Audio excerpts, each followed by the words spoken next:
ইফালে কংগ্ৰেছৰ বিৰুদ্ধে পুনৰ আক্ৰমণাত্মক বিধায়ক অখিল গগৈ বিৰোধী ঐক্যমঞ্চ কংগ্ৰেছেহে ভাঙিছে বুলি উল্লেখ কৰে বিধায়কগৰাকীয়ে বিজেপিক পৰাভূত কৰিবলৈ হলে বিৰোধী একলগ হ'বই লাগিব বুলি পুনৰ উল্লেখ কৰে অখিল গগৈ অন্যথা বিজেপিক জিকাবৰ বাবেহে সকলো ব্যস্ত বুলি ওলাই পৰিব 2026ত বিজেপিক পৰাভূত কৰিবৰ কাৰণে আমি সকলো একলগ হ'ব লাগিব বিৰোধী ঐক্যমঞ্চ আমি ভঙা নাই বিৰোধী ঐক্যমঞ্চ ভাঙিছিলে কংগ্ৰেছে বিৰোধী ঐক্যমঞ্চৰ পৰা আঁতৰি গৈছিলে গতিকে এইটো কেতিয়াও সত্য হ'ব নোৱাৰে যে অন্য কোনোবাই বিৰোধী ঐক্যমঞ্চ ভাঙিছে বা আন কাৰোবাৰ কাৰণে বিৰোধী ঐক্যমঞ্চৰ ক্ষতি হৈছে আৰু যোৱা পৰখি কংগ্ৰেছ দল পুনৰ ঐক্যমঞ্চত সামিল হৈছে আৰু তাত আনুষ্ঠানিকভাৱে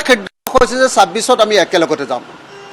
তাৰ পাছত যদি কংগ্ৰেছে ৰিথিংক কৰে তেতিয়াহ'লে আমি নাজানো আৰু বিজেপিক পৰাভূত কৰিবৰ কাৰণে যদি একলগ নহয় তেতিয়াহ'লে জানিব লাগিব যে তেতিয়াহ'লে বিজেপিক জিকাবৰ কাৰণে কোনোবাই চেষ্টা কৰিছে যে যদি আমি একলগ নহওঁ আমি হে চেষ্টা কৰিছোঁ প্ৰমাণ হ'ব যদি অন্য পাৰ্টি যদি একলগ নহয় বিৰোধী ঐক্যমঞ্চত তেতিয়াহ'লে অন্য পাৰ্টিবিলাকো প্ৰমাণ হ'ব যে তেওঁলোকে আচলতে বিজেপিক জিকাব কৈছে